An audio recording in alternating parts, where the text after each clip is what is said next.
Hi, this is Jessica, and I'm the marketing director here at Tiny Frog.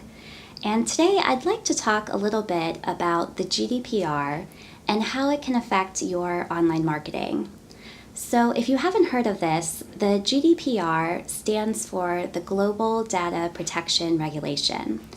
And it's basically a European Union law that went into effect back in May.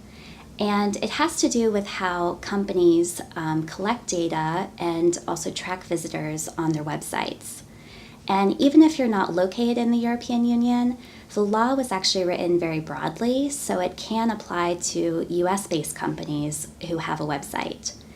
And what we've been doing is helping a lot of clients update their website for some of these best practices, just as a new standard.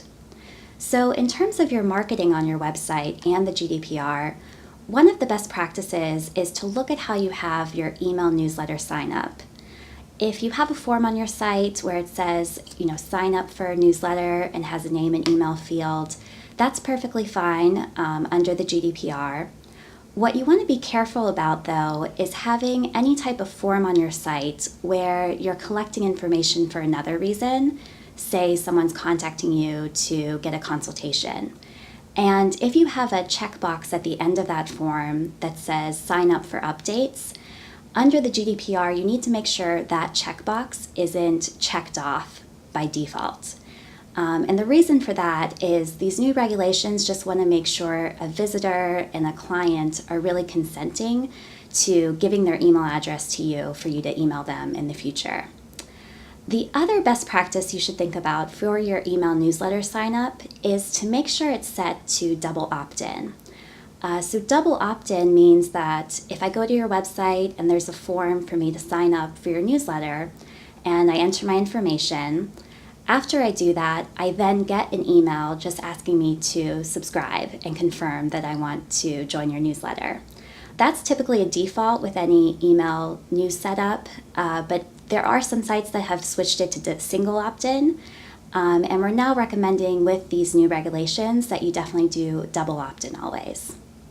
And then the final piece with the GDPR that may affect some of your marketing is you may have noticed a lot of sites now have a cookie notification banner.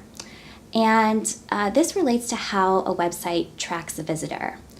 And with the GDPR, it's now a best practice actually to have one of those banners set up on your site. Even if you're not doing, say, advertising or a lot of tracking of visitors, every website has some essential cookies that have to get triggered just for the website to function. And it's now a good practice to have this banner so that a visitor knows your site has cookies firing.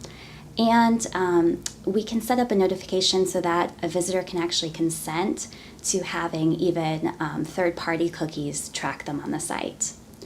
If you need help setting this up on your site, definitely reach out to us. We've been going through all the latest WordPress cookie plugin setups, so we can definitely do that for you.